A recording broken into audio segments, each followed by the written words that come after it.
Recording. Okay, so share my screen.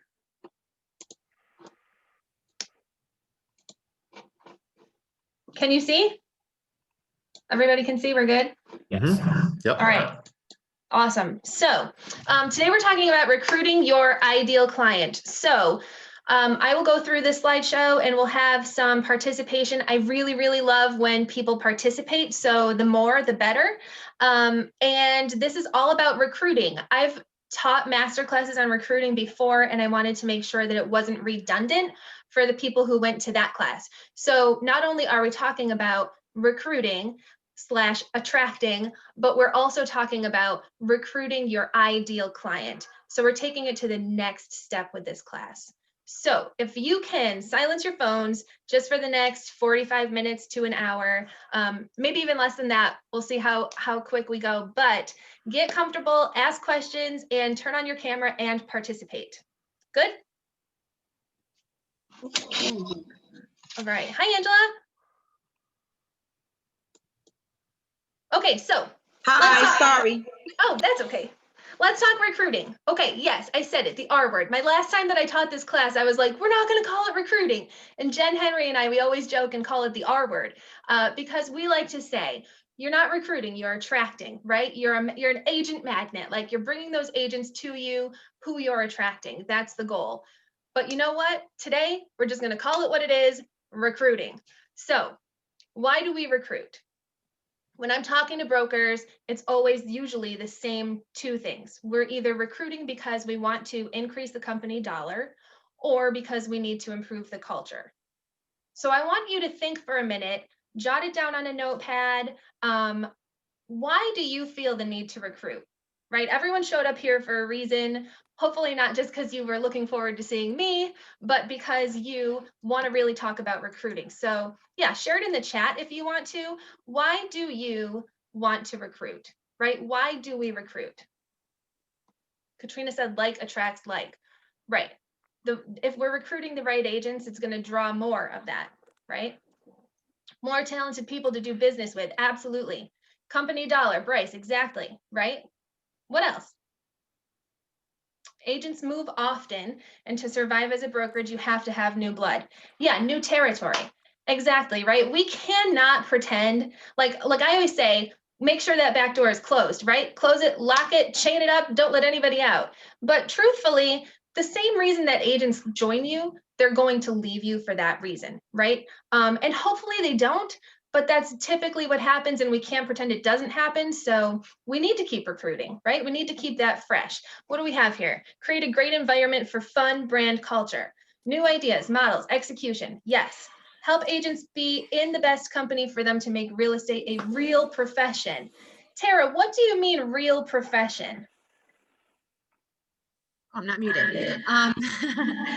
Well, if you know, for all of us, we've been around agents that are very busy, but are also in our offices crying because they don't know how they're going to pay for groceries or how they're going to pay their E&O bill, or the dues are coming up. And we really celebrate mediocrity with a lot of our awards. If you look at what the agents are actually bringing home, it's less than $50,000 in a lot of cases, which is not really, it's barely surviving, certainly not thriving. And it really has everything to do with, yes, the commission splits and platform, but the type of support that they're getting at all levels. And I think that's what we're really looking to do, to make sure that we're providing value, so it's actually a profession for them and just not a part-time job that's going to fizzle away right in a few months or when the market changes. Right, making sure that they know that their busyness is not equivalent to business, right? Yep. Yeah. So okay, so who are we recruiting? Let's talk about that. Do you have a specific category of agents that you are targeting? Is it top producers? Is it new agents? Are you looking at the MLS? Are you inside broker metrics saying, I want these agents who are between 1 and 2 million in volume? Who are you recruiting?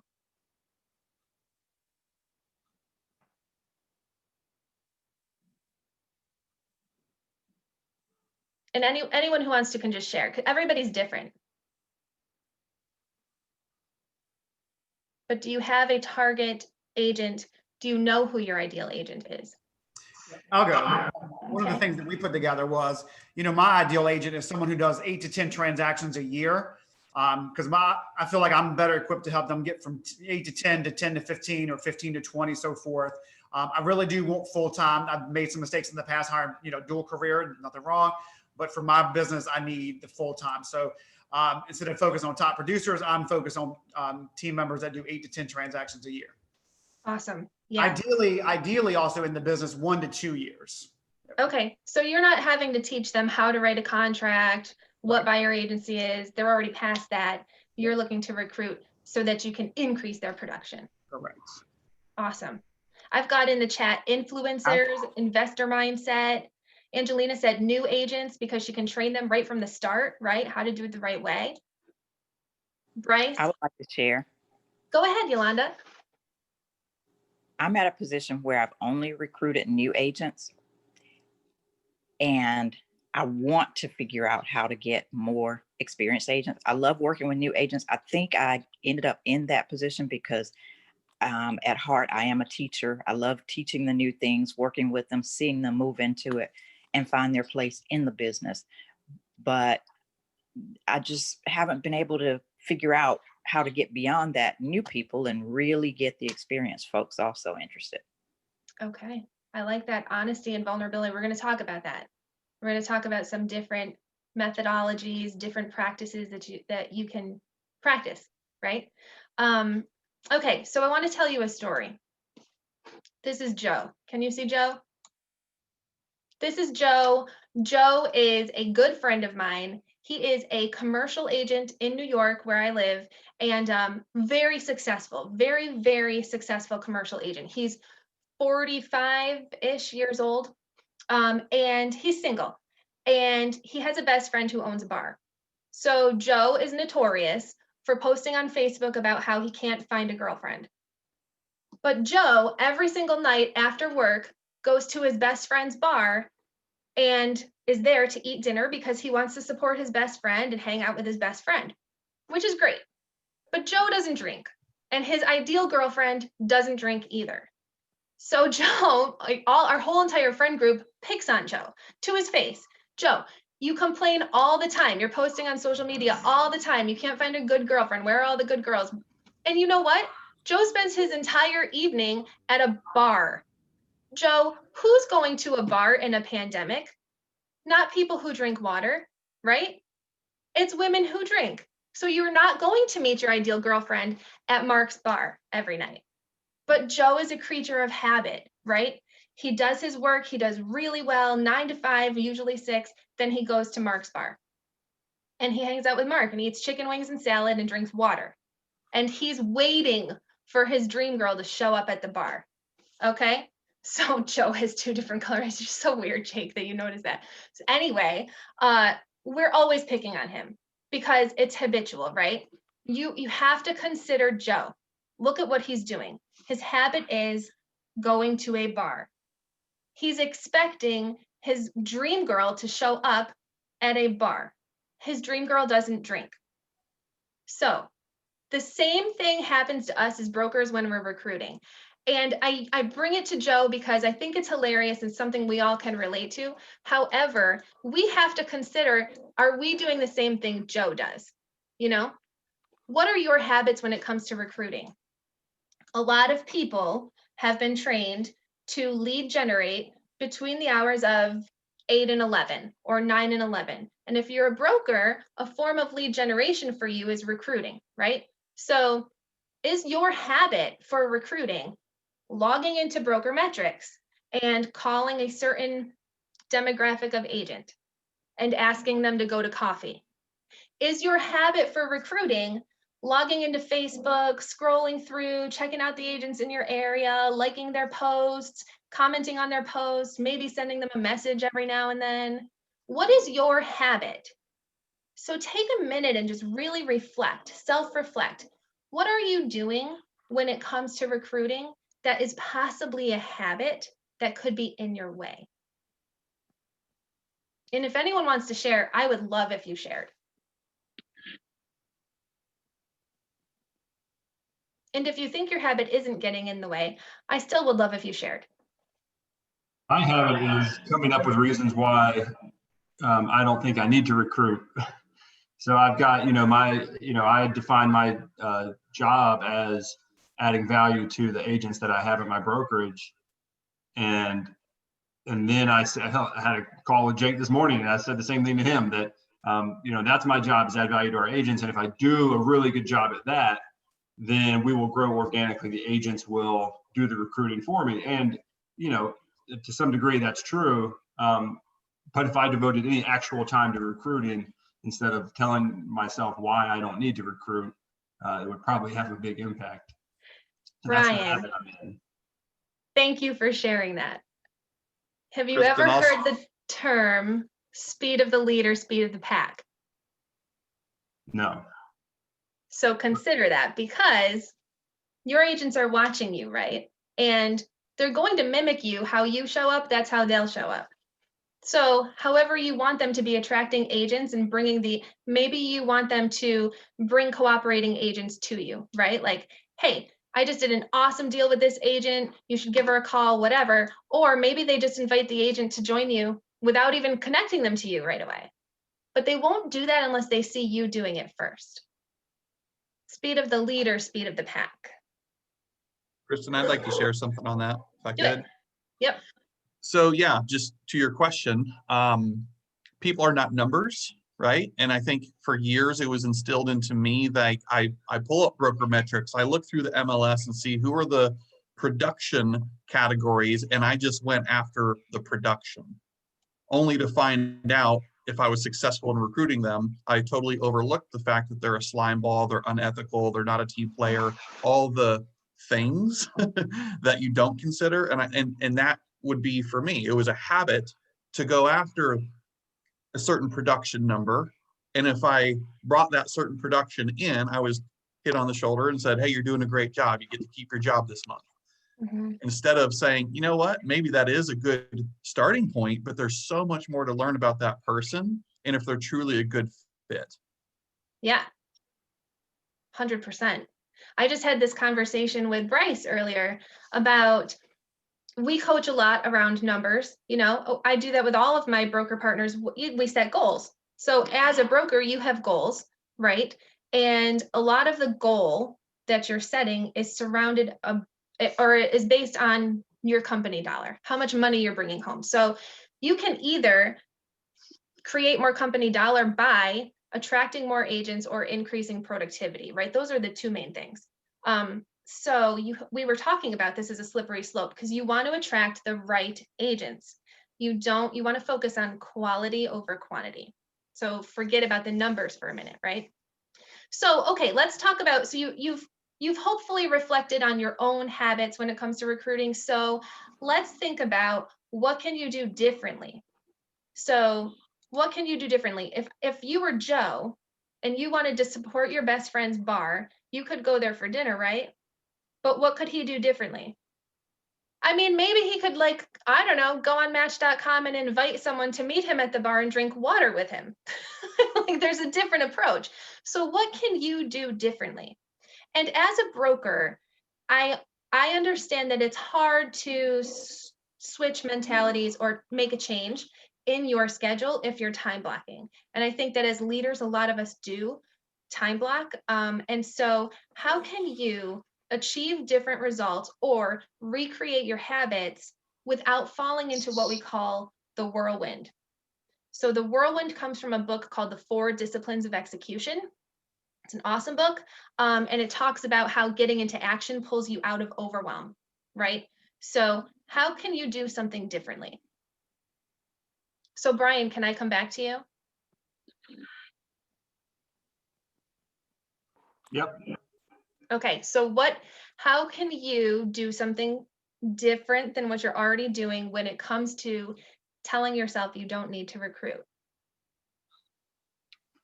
Well, I could acknowledge the fact that recruiting would be beneficial for all of the other agents who are here, right? So I guess a different way of presenting it, rather than it being self-serving, it being in line with my focus and my culture. So it's just reframing how I say it, that recruiting would add value to the agents who are already here. Sure. Do you have time to recruit? Sometimes. Doesn't it make you feel a little overwhelmed when you think about like, oh, I have to put something else in my calendar. Now I have to figure out how to recruit. That feeling is the whirlwind. And so that's why I called back on you. But that's what can you do, right? Like, how can you frame it so that it fits into your schedule and you're doing something, you're showing up in a different way? Yeah, well, I put this on my schedule that wasn't here a month ago. So, I fit this in, so why couldn't I fit that in? Perfect. I love it. And then the last question to talk about when we're considering my friend Joe is, are you showing up where it makes sense to show up? Okay. And I talked about Facebook earlier. And the thing is, I see this all of the time, especially in my market. I don't know what it is. The brokers here, they're on Facebook and they are liking every single agent's post. This agent could post that they just like went to the bathroom and successfully wiped, and every single broker is going to love that post. It's like ridiculous, right? So it doesn't matter. Like, it doesn't matter. The agents don't even notice, right? They're not showing up where it makes sense to show up. And just like Joe, he's not making sense, right? You want to find a girlfriend who doesn't drink and you're going to a bar every night, it doesn't make sense. He's not showing up where it makes sense. So are you showing up where it makes sense to show up?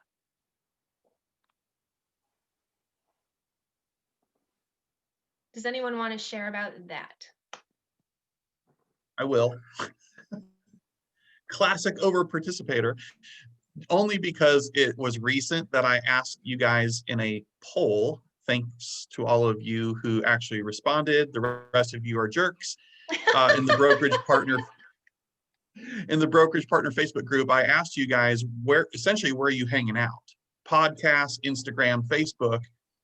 And God love my team if they're watching this, but I'm getting pressure now from HQ to be more visible, and they want me to get on Instagram, and I'm like a whiny little baby. I don't want to, stomping my feet. They're comparing me to the wonderful, amazing Ruben Garcia on here. And I'm like, dude, our broker owners, the people that I'm trying to nurture relationships with, are not on Instagram. They're not doing that all day. So I asked you guys, and overwhelmingly, a majority of you said, it's not Instagram, it's not podcast, it's Facebook. So I'm listening to the people that I'm trying to get in front of. And I think that's me showing up where it makes sense to show up, Kristen. Yeah. So are there any brokers in the group who want to participate? Who are showing up maybe someplace differently than their competition? Like, what's working for you? If something isn't working for you, could it be because you're not showing up where it makes sense? I'll share. So one of the things that we kind of started doing was, and I don't know if it makes sense or not, but either way, one of the agents in our office actually owns and started a real estate school last year. So what a great segue to kind of start hosting classes in our office. And then I'm always there the first day to kind of welcome them, greet them to the office. Because even though the Wilson Group has nothing to do with the school, I'm still that first mindset, that first broker owner that they're probably meeting, hopefully. And I can hope make myself memorable, which I think I have a good shot at that. And then, I come back throughout the class or whatever, and then, really talk about 19 things they don't learn in real estate school. I'm talking about, things they need to start asking when they're interviewing brokerages, not stuff they're going to be taught, throughout the 3 weeks. Yeah, it totally makes sense to show up there. You're the first broker they meet. You're making an impact on them, right? Because I joined was the very first broker that I met. Me too. Yeah, and it's so common, right? So that really does make sense, and that's a great example. So we're going to move on to different things that you can consider. So this is in your toolkit inside of Core. Okay, it's under broker owner tools, I think, and it's just finding your ideal real estate agent, right? So who is your dream real estate agent? What makes them the exactly right agent to join your office and join your team and add to your culture? And you guys write these down, right? Write these down. Obviously, like the replay will be in the university for you if you need to come back to this, but go ahead and take time to think about these questions for a minute, because if you haven't already figured this out, this is a game changer. So when you think about who is your ideal agent, is there a real person that comes to mind? Right? Is there someone who you're like, oh man, yeah, it's totally this person. It could be someone who's already with you, which is great. And it might be someone who's not. But what is their personality? Are they outgoing? Are they business minded? Are they a high D, high I? Who are they? And what is their social life like?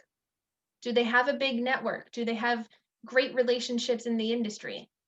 What does that look like? And how old are they? Are they phasing out of real estate? Are they brand new to the industry? Who are these people?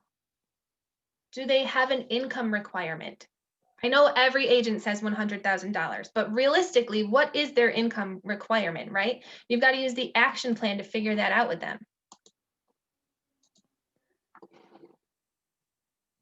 Bryce said he has his ideal agent. He just needs 8 to 10 more. That's right.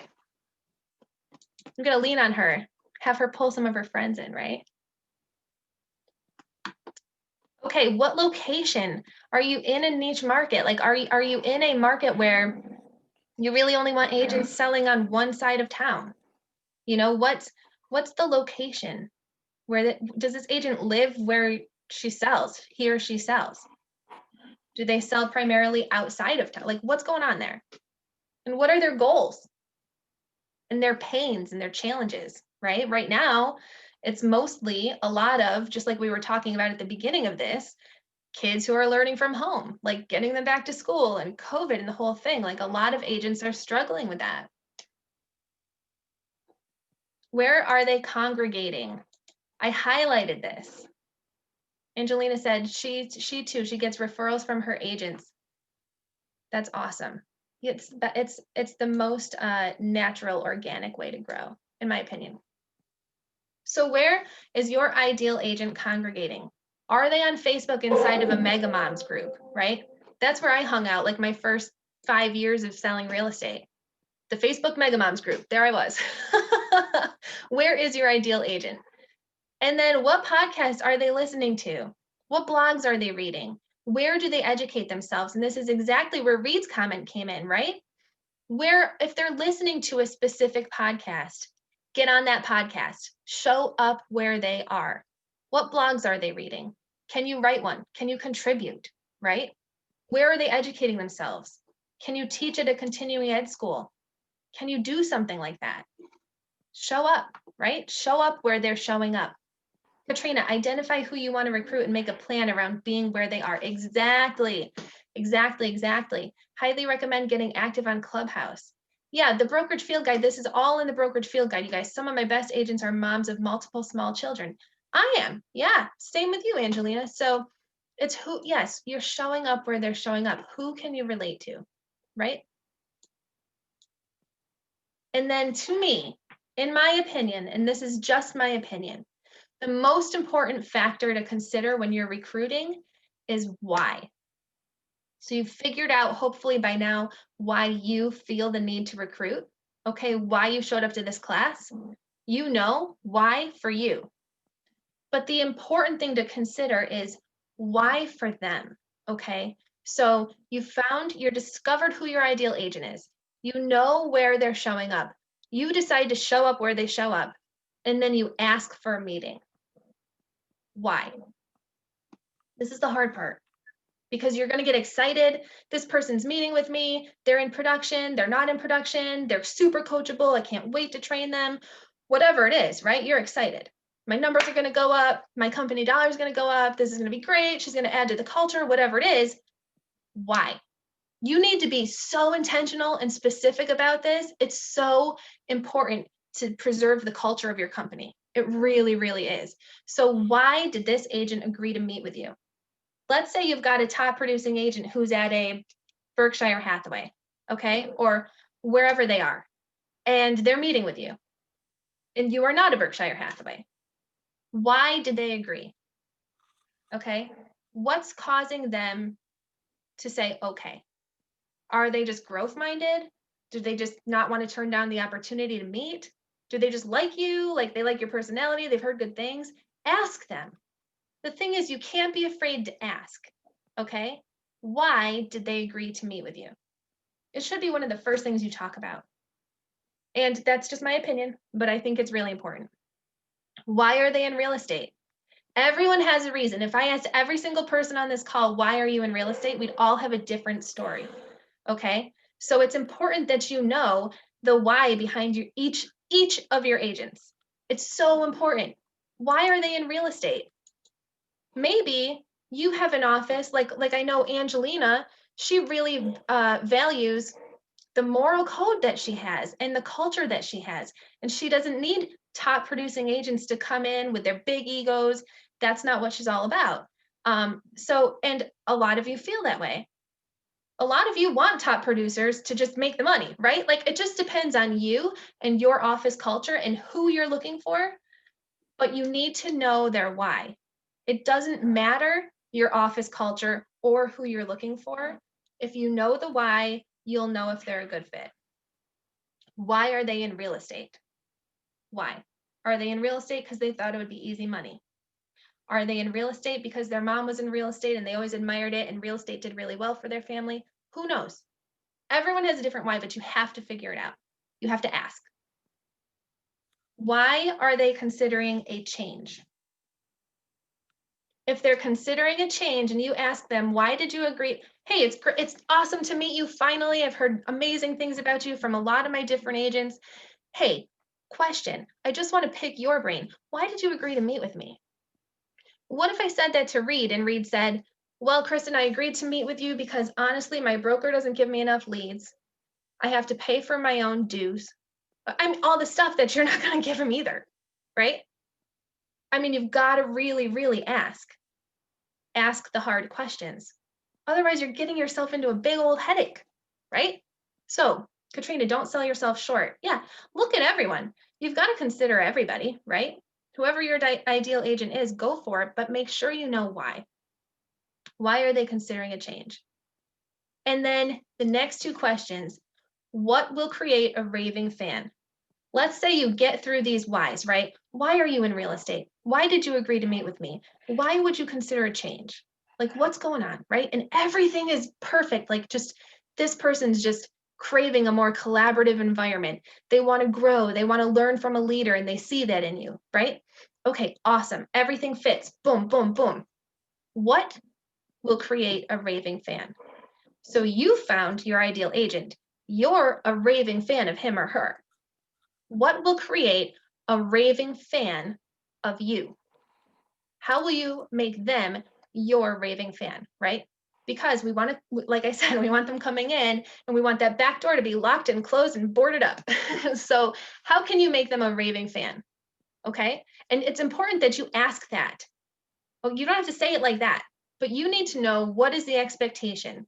When you're here and you join me at my brokerage, what am I doing for you so that you will never, ever leave?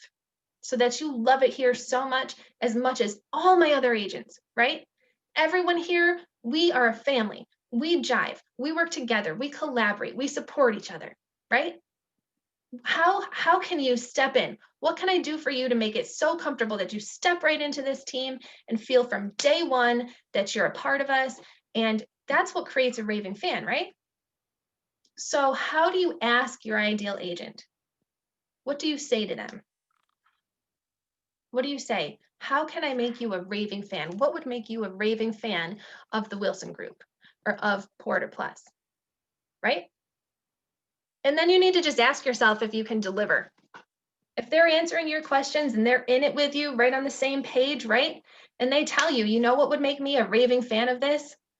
If I just got to talk to you once a week so that you could make sure I'm on track to hit my goals. Done. Can you deliver? What are they expecting? Can you deliver it? Is this helpful for you guys?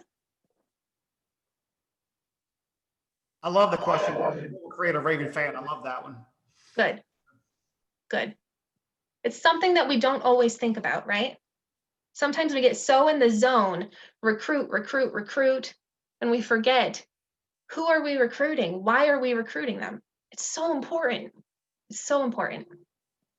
Decide what your customer wants and deliver +1. Yeah, Angelina, I love that. We're always saying +1 in the locker room. Like that's what we talk about. How can we +1 it, right? Under promise, over deliver if you can. It's more about what do they need instead of what do I need. I need 5 more agents in order to hit my goal. Okay, but then you're talking about what do I need. Make it about what do they need, and then the agents are going to come. Jake says, make sure you know your standard expectations to see if they can meet those. Yeah. Yeah. Who here has a job description for their ideal agent? Kimberly says, we ask expireds these questions. We just need to ask them of the agents. It's exactly correct. That's so true. I was talking about this earlier today. Recruiting agents is just like listings, right? I mean, you hope that they're going to call you. You hope that they're gonna be like, oh yes, I love that place. I'm gonna call them and I'm gonna go work there, right? Just like we hope the sellers are gonna call us. Just call me, I'm a great agent. No, you've got to do the work and you have to ask the questions. Who do I need to hire to get out of production?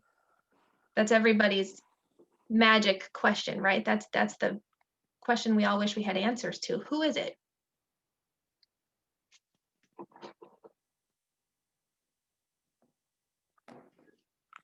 Who wants to share something that you normally do to recruit that you're going to do differently because of today?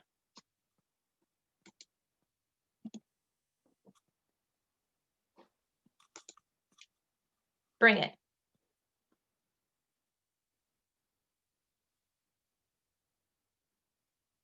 Well, I definitely see some things here that can make me a more consistent recruiter. I must say, like I said, I'm new at bringing agents on. The few that I have are all new agents. So now I see some different strategies I can take to really draw a picture of what I'm seeking and create a plan to get there. So very helpful for me. I'm probably more of a beginner than everybody else, but very helpful for me. Good. I love it. I'm glad. Does anybody here time block for recruiting every single day? Not every day, but I do have time blocks throughout for the week. Okay. Would you say there's like a couple times a week, 1 hour at a 3 time? days a week. Yeah. Mondays, Wednesdays, and Thursdays. Okay. And how long does that normally take? I have 2 hours each of those blocks. Yep. Do you guys want to talk about, will it be helpful to talk about different strategies that you use to recruit? Outside of looking at MLS stats and production and cold calling those agents, what else can we do? If I can share one of those things, like I know right off the bat, someone mentioned it earlier, like I've never taken a proactive approach to recruiting. I've always like, oh, it can happen organically. I'm happy, blah, blah, blah. But I knew kind of coming into the end of last year, like I needed to change and kind of grow to hit bigger goals for myself. I'm not a cold caller. If you're waiting for me to pick up the phone to call an agent, it's just never going to happen. I know my strengths and I know my weaknesses. So I'm like, well, what did I do? And of course, how the universe works, as soon as you think of something, I came across a recruiting company that they'll do all the cold calling for you and they'll book your appointments. So I set up my ideal kind of range of what the kind of agents I look for. I'm constantly updating my list that I give to the recruiting company and they book the appointments for me. So it's kind of a leverage, like I can get in front of people, but yet I'm not having to make that cold call because it just would never happen. Yeah. Yeah, that's good. So your recruiting company, I just want to make sure I heard you correctly and repeat it. Mhm. Your recruiter knows who your ideal agent is. Correct. I have provided them the list for the ones to call. Cool. Cool. Do they have specific questions that they're asking to kind of pre-qualify them? To some degree, yeah. The goal is to book the appointment. But yes, they're making sure that, asking how long they've been in the business to kind of make sure that it matches up to what we've set up on our side, so to speak. And then they really kind of hype up the company and, a lot of exciting things and training and coaching and stuff like that. So. Mm-hmm. Yeah. Okay. Yeah. So- Go ahead, TJ. I guess this could be considered a strategy, but some may not think so. I have a hard time I'll pick up the phone and call anybody. I don't care who it is. The reason why I have a difficult time cold calling is because I hear from our agents within how obnoxious it is when other brokers cold call them. So I don't want to be that broker that is just doing the same exact thing that everybody else is doing by cold calling and saying, hey, you know, I saw you did 3 million, come on board with us and I'll help you do 5. Mm-hmm. So I think maybe being that broker that doesn't have the reputation of cold calling and being the obnoxious, it happens. It's happening right now. I mean, every winter, it's like just every broker is breathing down every agent's neck. Mm-hmm. So, you've grown exponentially this year. So what have you done if you're not calling? It's been entirely organic. Meaning your agents are referring other agents to you? Correct. Or just like when we do our corporate retreats and stuff, our agents are putting on Facebook that they're having a blast, and then people inquire to me about that. So you're getting loud about who you are. Sure. Yeah. Yeah. You did a commercial this year. Yeah. That was I not can- my I idea. can That share was my 'cause I- partner's idea. Yeah. Yeah. Well, But which it was, commercial we did? So we did a recruitment video that we blasted all over social, and then we did a small local commercial as well. Yeah. and the point of the commercial was what? Brand recognition and agent recognition. All it was just a voiceover with all of our agents' headshots going in and out. So our agents liked it because their face was on News Channel 9 at 6 o'clock and was on The Bachelor, you know, commercials during The Bachelor and on YouTube videos and whatnot. Right. So you've got recognition, and also you're telling your story, right? This is who we are. This is why we're great. And then I think it ended with join us, something like that, right? Yeah. Yeah. So you're attracting agents not by cold calling, and you're not attracting the wrong agents, right? Because the wrong agents won't like our commercial. You're pinpointing exactly what you want to convey to the outside agents who are outside of your brokerage. And that's so important. You have to know what your value proposition is, who you are, what you're all about, and then who is your ideal agent and target them, right? Yeah, and I would say that we do have an ideal agent, but I also think that everybody is, you know, deserving of a fair chance. But I don't deliver offers to everybody that I meet with. The person that I try to get off the phone with or out of meeting immediately is the person that says to me, yeah, you know, I figured I might as well make an extra 10 grand. So I decided I could just get my license. Like one of my buddies actually texted me a couple of months ago. Kristen, I don't know if I ever told you this. He texted me, he's like, what do I have to do to get my sales license? And I was like, well, there's a 75-hour course that you have to take and you have to pass 2 exams, blah, blah, blah. He goes, damn, just to sell some houses? It's like, you're the exact person I do not want. And you're a friend of mine. Yeah. It happens to a lot of brokers. Angela has a really great friend who's an agent who wants to join her, and she's like, no, it's not a good fit. Happens to all of us, right? And they may think that they would, you know, deserve special treatment because they are close to you personally. Yeah. So you kind of hit a sweet spot with publicity, I guess we'll say this year, right? And just getting loud about who you are and agents coming to you. To strategize going into 2021, what else can we do? You've got agent referrals, right?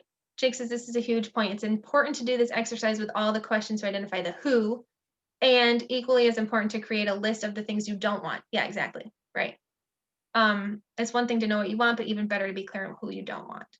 So I would make sure that after this call, if you haven't already taken the time to identify who is your ideal agent and who is not your ideal agent, do that. Log into your toolkit inside of Core, download your ideal agent. I think it's called, what is it called, Jake? The ideal real estate agent questionnaire or something like that.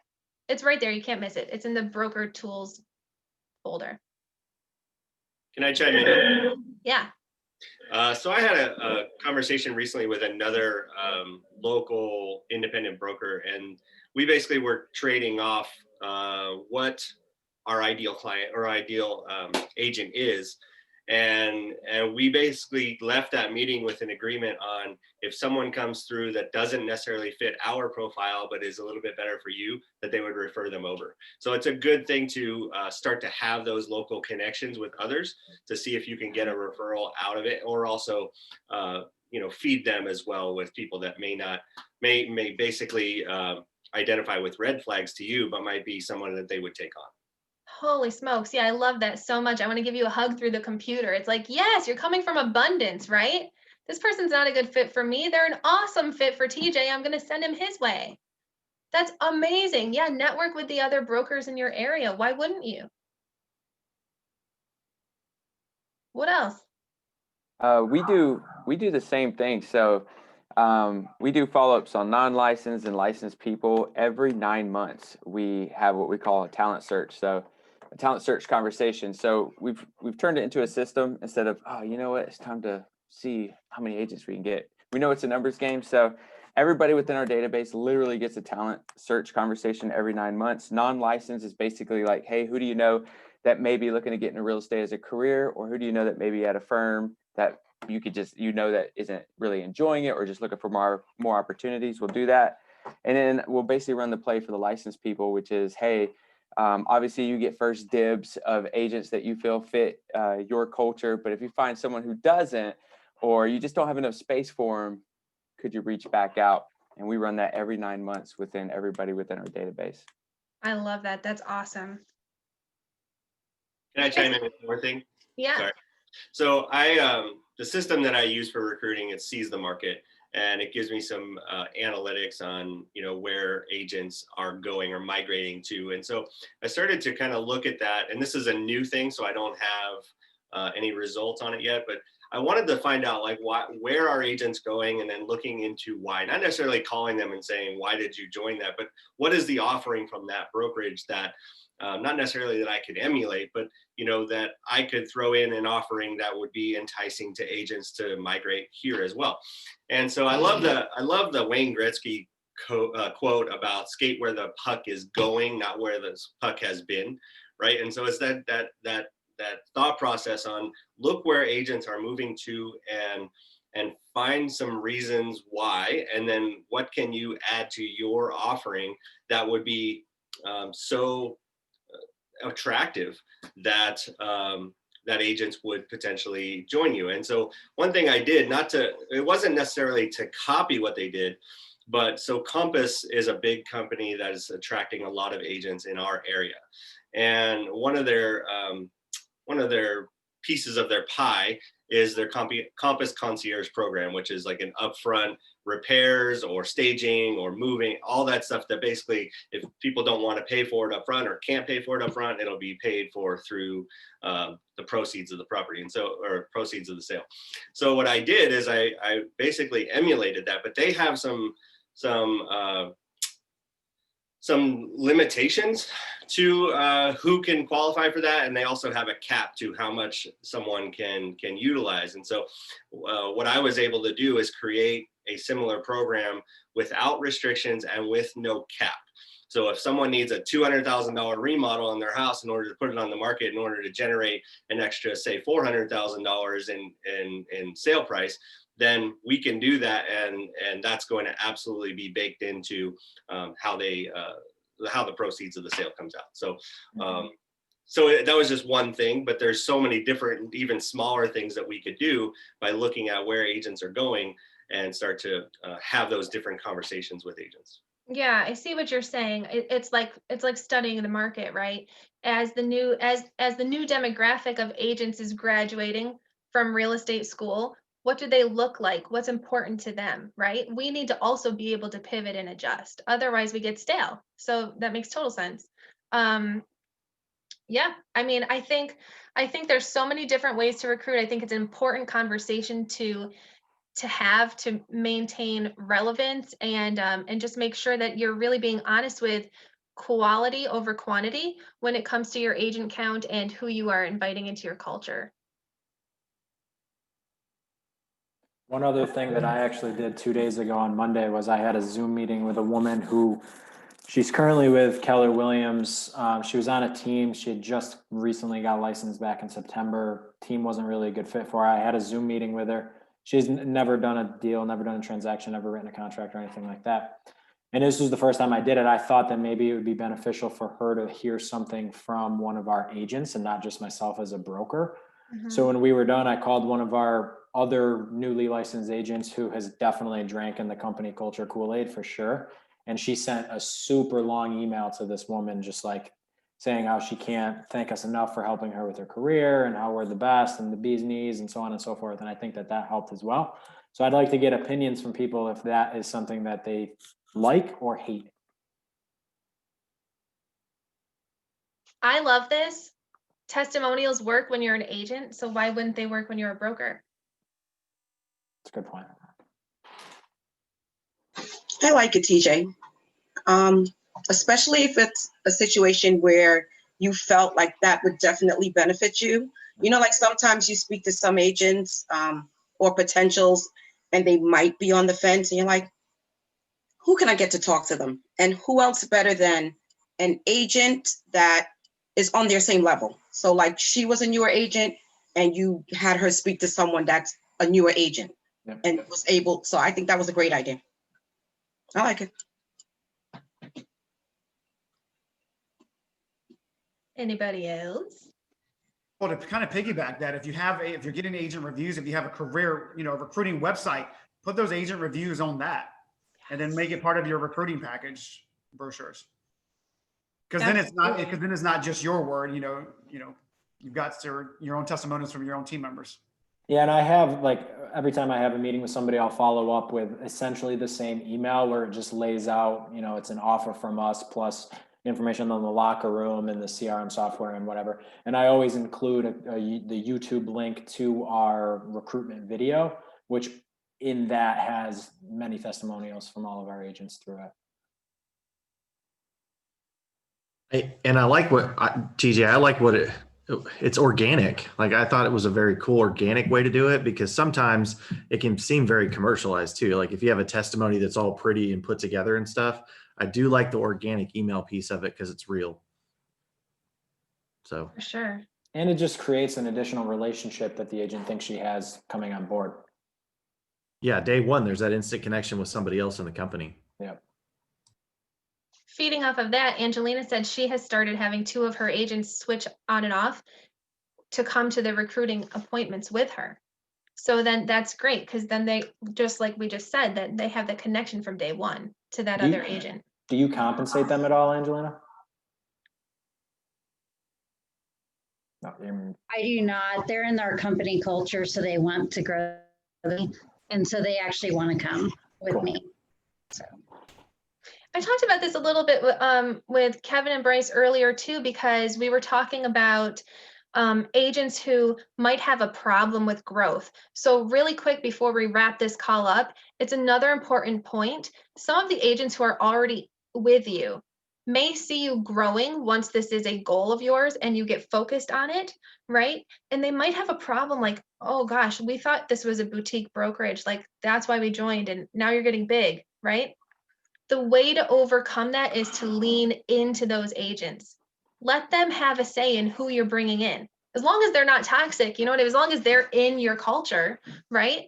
Have them help you, right? Lean into them. Say like, hey, let's sit down together and talk about who do we want to recruit? Like, we'll keep some parameters on this thing, right?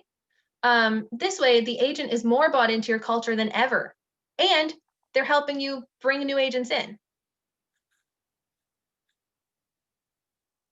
If we grow, it's better for all of us and our branding, right? The bottom line is the more agents that you have who are producing inside of your office, the more time you have because you don't need to be in production, right? So you can pour back into them. And the more signs that are out there, the more brand recognition they have, the better it is for them to be able to use on their listing presentations. Exactly. That was part of the idea of our commercial where it was, yes, it was kind of like a recruitment piece, the commercial specifically, not our actual recruitment video. Mm-hmm. It was to get in front of people, but it was also to get the brand out there. It was very well known that we were a group of realtors. So I wanted people that weren't just realtors watching The Bachelor to see it, people that were thinking of buying and selling to call one of our agents. Yeah. Yeah, exactly. So there's two sides to it. Absolutely. I love that. Does anyone have questions that we can answer before we wrap this up? Is there anything that you thought you'd be getting from today's call that you didn't get that you want me to address? The magic pill, the one question that gets them all over. All you have to do is, I don't know, you guys, you just got to be you and be real. Right, Nathan? Right. Be your authentic self.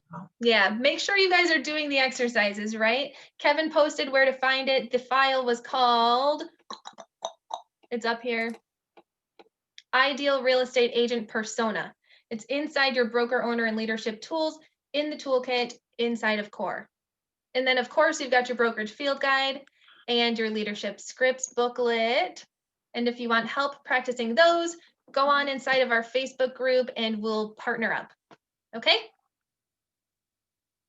All right, guys, have a great day. Thanks. Bye.